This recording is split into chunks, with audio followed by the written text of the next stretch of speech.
There was once a family house, familiar walls, old furniture, voices that rang out with echoes of tradition. But beneath those walls, something festered, an energy most couldn't name. A gathering was planned, as it often was, though not all were truly welcomed. One young man, marked by ancestral fire, walked in unaware that this day had been chosen long ago for ritual. The players were already in position.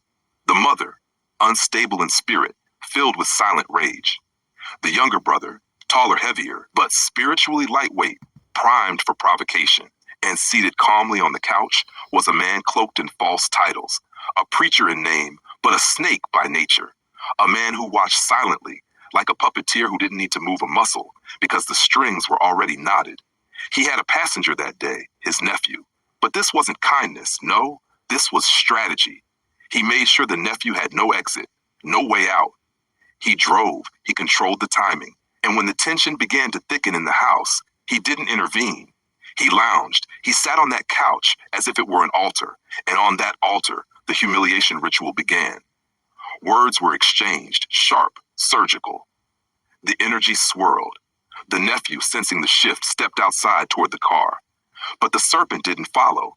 He stayed in the house with the mother, the brother, the witnesses. That was his choice. That was his part in the ritual. Then it happened. The brother stormed outside like a pawn sent forward. He lunged. There was a scuffle. But the nephew didn't cower. He struck true, a blow that stopped the tide. Only then, did the uncle rise from his throne and step forward. Too late. The spell was already reversed. The mother hadn't moved during the fight. She was inside, possibly watching from the window, but silent. It wasn't until she saw her younger son's face take damage and his pride shattered that she came rushing out like a siren. At that moment, she added her energy to the failed ritual, clawing at the door and car window, trying to rip it open, trying to restore what had already been undone. But before the Great Spirit was a silent observer, one whose eyes read it all, eyes that truly witnessed ritualistic betrayal. But the nephew never flinched, calm, still, anointed. And then the couch witness, the uncle, Mr. Preacher Man, exposed his serpent fangs before everybody in the car, even the Great Spirit. This is what he failed to realize. The aunt, his wife, she was silent the whole time, but not blind. She was in deep observation and realization.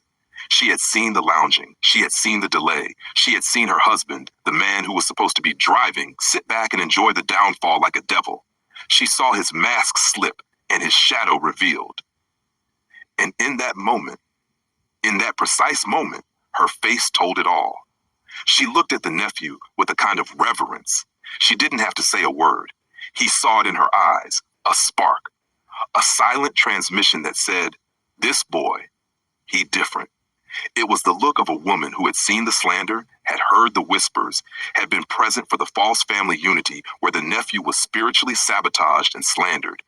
She had seen the venomous gestures of the shadows when his name was asked about. But now, she saw with absolute clarity her nephew-in-law standing outside like a true king, calm as can be, while surrounded by snakes and chaos, unflinching, resolute. In her spirit, something said, this whole thing, this was wrong. This boy is not the enemy. This boy is chosen. She saw it all. She knew it, and she recorded it. In silence, the car moved. And that's when the mask slipped. The serpent unleashed his tongue, lashes of venom. Rage that the ritual had failed. What he truly wanted was to see the nephew lose.